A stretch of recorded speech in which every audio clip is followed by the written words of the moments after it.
Good morning. You're listening to Central Wisconsin's 24-hour information station, AM 1320 WFHR. It's time now for the Morning Magazine, brought to you by Comfort Air Heating, Cooling, Plumbing. Now, with the Morning Magazine, here's Carl Hilke. Thank you, Jerry, and good morning, everyone, and welcome to today's show on AM 1320 and streaming live at WFHR.com. We also welcome our buddy Jesse from Wisconsin Rapids Community Media. He's here digitally recording this in high definition for airing, or I should say, viewing on their fine website or on your local public access channel, depending on the cable system you use. And the reason why he's here, it's our monthly visit with Wood County Board Chairman Doug Machon. Good morning, sir. Good morning, Carl. Good morning, Jesse. Nice to be here. Let's talk, I guess we might as well get right into it, and the main topic of... What could that be? I think we all kind of know the whole debate about the Wood County Sheriff's Rescue Squad. Sheriff Reichert wanted to discontinue this. And I guess the Wood County Board had voted, according to the sheriff, 19-0 to eliminate the rescue squad from the budget. And there was an uproar, and now the sheriff has suspended that and reinstated the rescue squad. Mm-hmm. Your take on everything that happened. What have we learned from this, if nothing else? Okay. First of all, some historical perspective on the process. The 19-0 vote that was characterized as a vote for or against the rescue squad, that's really not a totally accurate picture. Okay. The 19-0 vote was on the total Wood County budget, a comprehensive Wood County budget. Okay. The rescue squad money was a part of that budget. But in fact, the funding for the rescue squad, or elimination of the funding, $10,000 approximately for the rescue squad, was vetted several times in public forums, twice at the Public Safety Committee budget hearing, and there was discussion of it at two separate budget hearings for the public safety. They did it in two parts. So it was talked about at both of those meetings in a public forum, and it also was talked about, I think extensively at the executive committee. When that executive committee approved the Public Safety Committee budget, which included the Sheriff's Rescue Squad. I know that seems confusing, but that's how the budget process worked. The 19-0 vote was on the total, complete $114 million Wood County budget. That just happened. So to say that was an up or down vote by the county on the rescue squad, I don't know. I guess technically you might be able to characterize it, but I don't think it's very accurate. But it had been vetted. It had been discussed absolutely. at the committee level, and it had been agreed to at the committee level to eliminate it, correct? Absolutely. Oh, okay.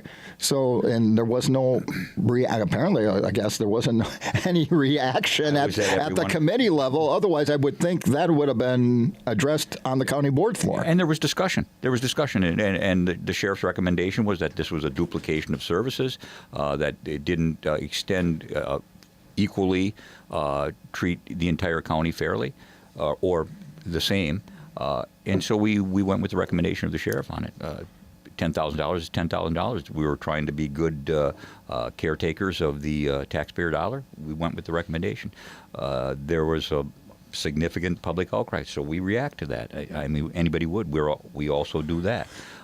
There was opportunity for the public to weigh in before this, but it doesn't matter. We're going to listen to public opinion anytime it's given. We're not ignoring anyone. We didn't backdoor anyone on this. I think that's been implied by. I've been on the phone and responding to emails for a week now, probably, and ever since the sheriff abolished the rescue squad originally, and so that's some of the things that we backdoor people. No, that's not the case. It was done in a very open manner. I think anybody on the county board or anybody that was involved on any of those committees will tell you the same thing. Okay, I guess maybe the public and everybody else needs to realize that, and we stress this on this program with a lot of different governmental bodies, the real work happens at the committee level. Absolutely. That's where you really need to be paying attention. If you want your input, attend the committee meeting. And this is county government in a nutshell, Carl. County government, elected supervisors, county supervisors, are elected to initiate and develop policy. That's their job. Their job isn't to micromanage. Their job isn't to tell department heads how to run their departments. We do that through a committee process. But their biggest thing is to create policy. That's all. And what bigger policy is there than the county's budget? So if you're a citizen that's interested in any parks, is a good example. I've been dealing with some calls on our parks about how we're managing county forests. You know what? Then you need to get to those committee meetings. You need to know when they are, and especially during budget time, because that's when the policy is made. Policy is made with dollars and cents, basically. You can't do anything without money. So if you're going to incorporate a new policy, it's going to have to be funded. Or if you're going to eliminate a policy, it gets defunded. So those are the times that it's really important to show up at those meetings. Okay. And now, given that, this money is going to go back, and the sheriff had proposed using this money in terms of mental health issues.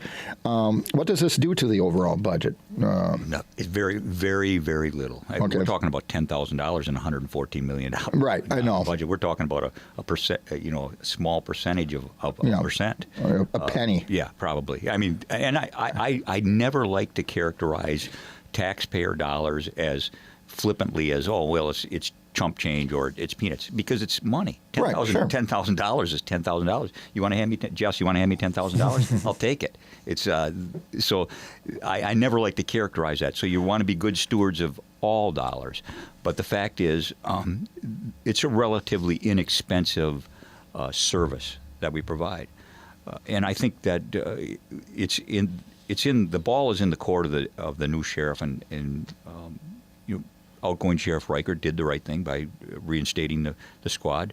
There's money in this year's budget to carry it through 2018. It can operate into 2019 without being an official budget line item. The new sheriff can, if he sees fit, continue to run the rescue squad. And when he needs the money, he can come to the county board and request the money from contingency or rearrange his budget however he sees fit. There's a number of ways it can be done. The money is not going to be a problem. Okay. If that's the course that's taken. Okay. So overall, with the budget, you said you were going to give us some highlights last month. You want to give us some of the highlights? I kind of did last. Yeah.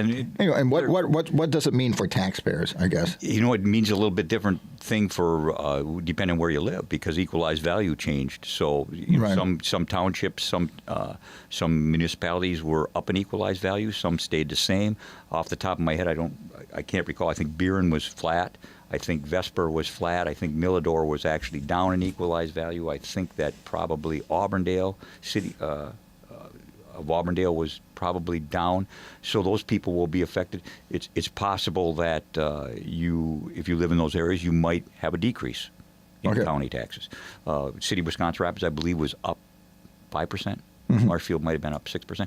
Those are big, for lack of a better term, metropolises in our county. So, yeah, equalized value is probably going to be reflected up or down strongly one way or the other in those biggest populated areas.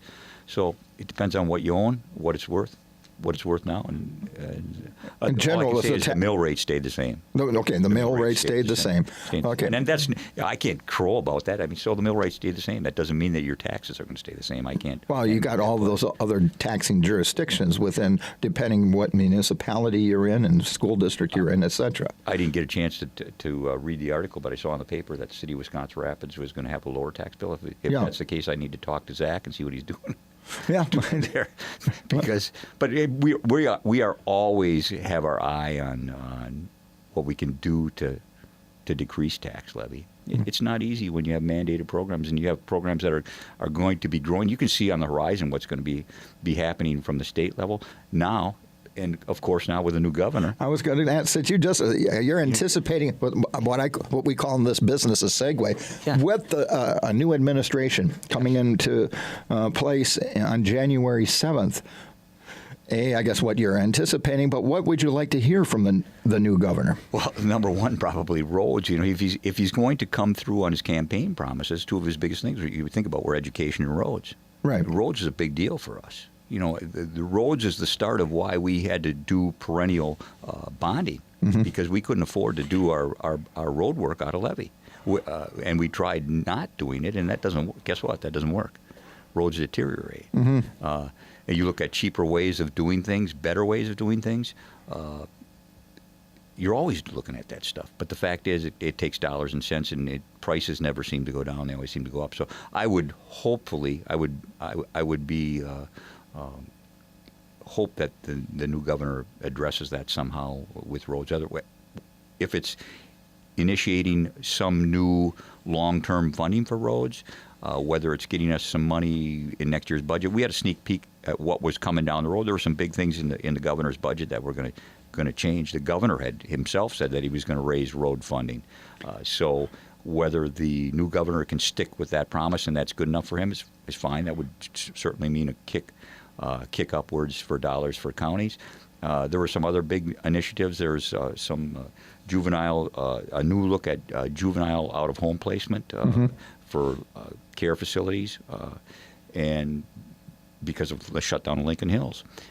And when you go to those regional facilities, you're never going to do that cheaper than what was being done. The prices are going to go up there. How he's going to fund that for counties, or what part of the funding counties are going to be asked to give.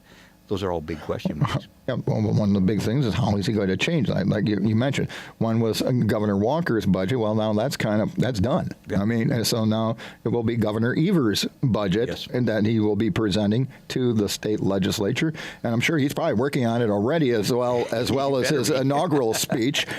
So I mean, it's and we don't know we haven't heard yet the announcement of who has made budget for the members of his cabinet that will be in charge of budget items or transportation department and the like, and that all plays a role in it because that's the people you'll be talking to. Absolutely. And so January 7th, that's going to be a busy day. I heard that yesterday he was in budget meetings all day long, and I would assume okay. I wouldn't want to have that job. Yeah, after the county budget is enough, dealing with the whole state, and that's your first job as the governor-elect. Well, you know what? Actually, that was my first, on a much smaller scale. But I mean, I was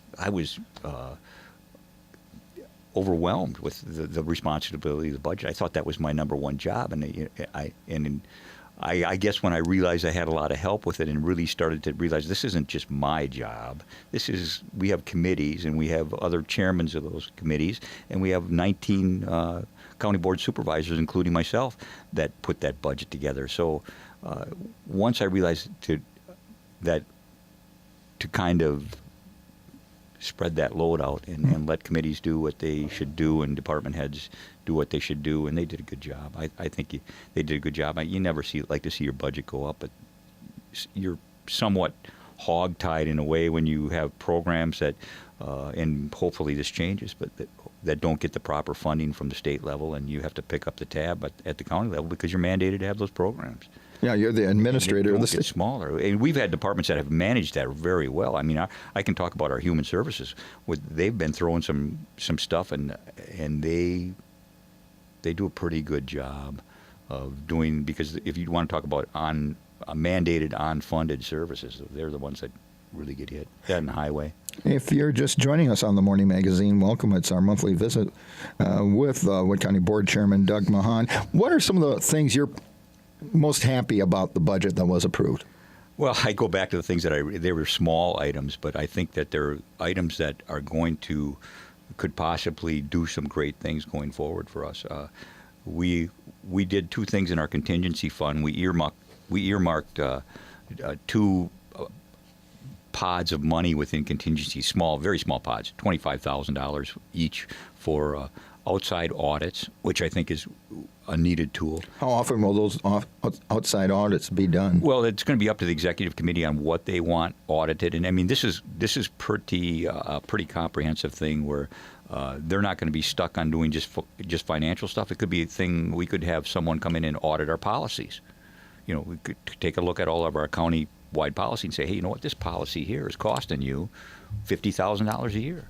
Okay. Maybe you're not using it properly. Maybe you could have a better policy. Or if you created this policy, it would help you. So we could do something like that, or we could do something as simple as how much salt do we put on the sidewalks?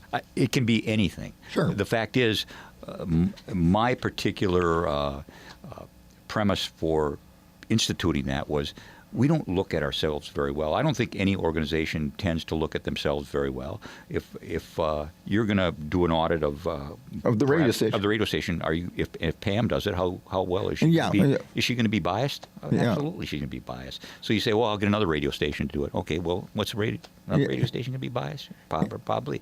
But if you can get somebody that has technical expertise in the field that you work in, but it's not related to the commercial end of your business, and they come in and do an audit, you might get a completely different look at how you do things and maybe how you should do things.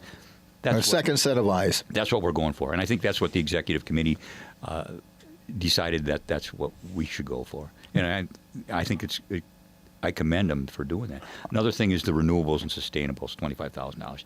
There is some big things out there, and I think that we need to get on that horse and whip it. Because there's other counties and other municipalities that are doing things in the area of renewables and sustainables that are gaining them some money. And there's some initiatives out there that I think that we can take advantage of, and hopefully we do. Okay. In terms of revenue sources, we've heard a lot, and this is something the new governor is going to be asked to address because of the lack of funding in previous state budgets. Everything from cities to counties have adopted local wheel taxes. I knew you were going. Yeah. So, and, people, I've gotten calls here, well, why doesn't Wood County do that? Or is Wood County going to do that? Is that something that could be studied at Wood County? What's your thoughts on it? I certainly would not support a wheels tax myself right now, especially now in the interim with the new governor, because a wheel tax money has to go to roads. I mean, it has to be for roads. So it would be reactionary now to do anything as far as a wheel tax goes. In fact, I would tend to think that some of the counties that have incorporated wheel taxes recently may have some regret there and say, "Wait, maybe we should have waited until the new governor comes out with some kind of a funding mechanism or an idea for long-term funding of county roads." I think that's an issue you don't touch right now. Premature. Yeah, I would say. Yeah, I view a wheel tax myself. This is just me. I'm not speaking for the county board here. That's a move of desperation. I think in the end, you have to think through that one pretty long and hard before you slap a tax like that on your constituents. And then on top of that, you went through the financing for this multi-year program of improving roads, and you're nearing the end of that. The improvements are you not? Yep. So therefore, the need isn't there. Yeah, I think you might have trouble justifying it. There's, and Adam Fisher is our new chairman at HERC, which oversees the highway, and I think he's got some ideas in that area. He's a good budget guy, and he's going to look at what we do out there and how we do it, and we may see some changes, we may not. I don't know, but I'm sure he's going to give it its due. What one big change? It could be something minor, but whenever anybody, I've learned doing shows like this, it's usually the minor items that generate the most phone calls. Oh, yeah. When people, I got to pay $1 more for this or something like that. So let's get the word out to the public today. Yeah. What things or charges or changes in policy have been implemented by the board in this budget that the public needs to be aware of? Small stuff. I think of things with the parks. And I think maybe the rent for some of our shelters might have gone up a little bit. We're going to charge a little bit for disc golf. I don't know. I don't quote me because I have so many numbers in my head. Maybe $1 a round. Maybe you can get a pass card for. I wish I could get a regular golf course to charge me $1. Me too. I'm there if it is. I keep debating with myself whether I should buy a membership or not. But I like to golf different courses. Same here. I don't want to be tied to one. But when I golf enough, I'm thinking, man, I should really get a membership somewhere. But I like the challenge. But no, small stuff like that. Nothing big's happening. We're not.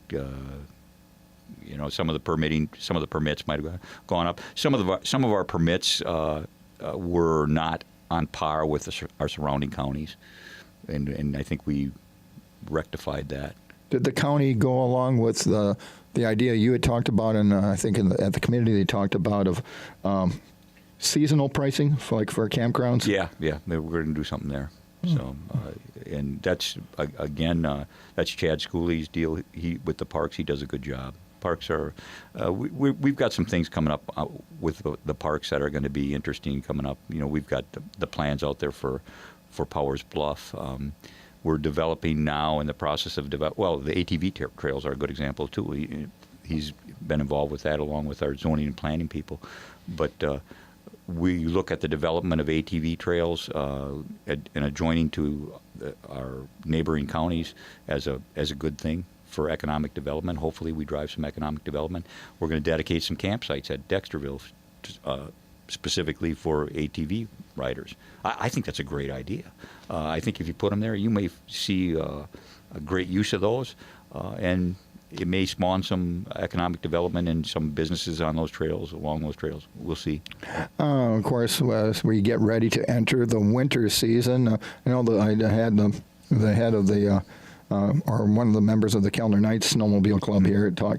They're hoping for finally a snowmobile season in our county. And how important is that? That's important too, because that drives visitors to the area. Absolutely. It's certainly cold enough. If we could just get some snow, it would probably stay on the ground for a while. We've got plenty of ice. But yeah, absolutely, economic driver. I think that kind of lends itself to the ATV discussion.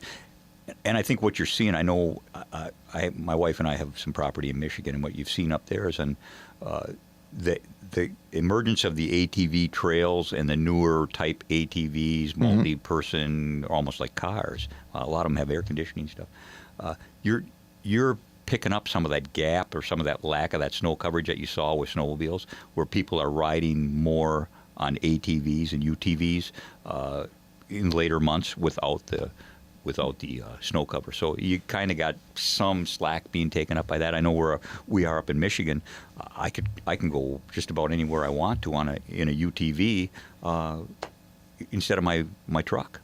We can jump in the truck or the car, but we can also, if we feel like it, if it's a nice day, jump in a UTV and take a trail and go to dinner in a town with a restaurant that's probably 10 miles away, and enjoy the ride. And so, but that leads to challenges for counties' parks departments. I know that the snowmobilers don't like anything to do with ATVs and UTVs near their trail system because they're very protective of it because they volunteer. They're the ones that help maintain it. Yep.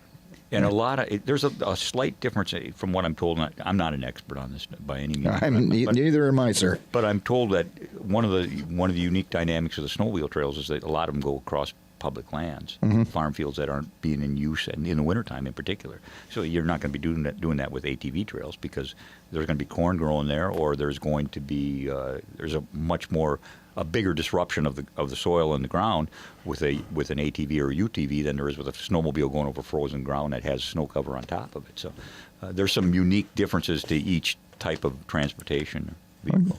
Well, it's going to be interesting, especially come January 7th, as a new governor of one party and a legislature of another party will begin work on the agenda, which will include the biennial budget. So it will be interesting to see. We'll be checking with you on your thoughts about that. But as always, I appreciate the time out of your busy schedule to spend it here with us on the Morning Magazine. Always my pleasure. Mayor, I won't see you before Christmas. So Merry Christmas, everyone. Yeah, Merry Christmas to you and everybody in Wood County and county government. Yep. The day after Christmas, I think it is. Yeah. Well, Merry Christmas. Same to you. Okay, and that's Doug Machon, and that's going to wrap up his monthly report here on the Morning Magazine on AM 1320 and streaming live at WFHR.com. We also thank Jesse for being here from Wisconsin Rapids Community Media.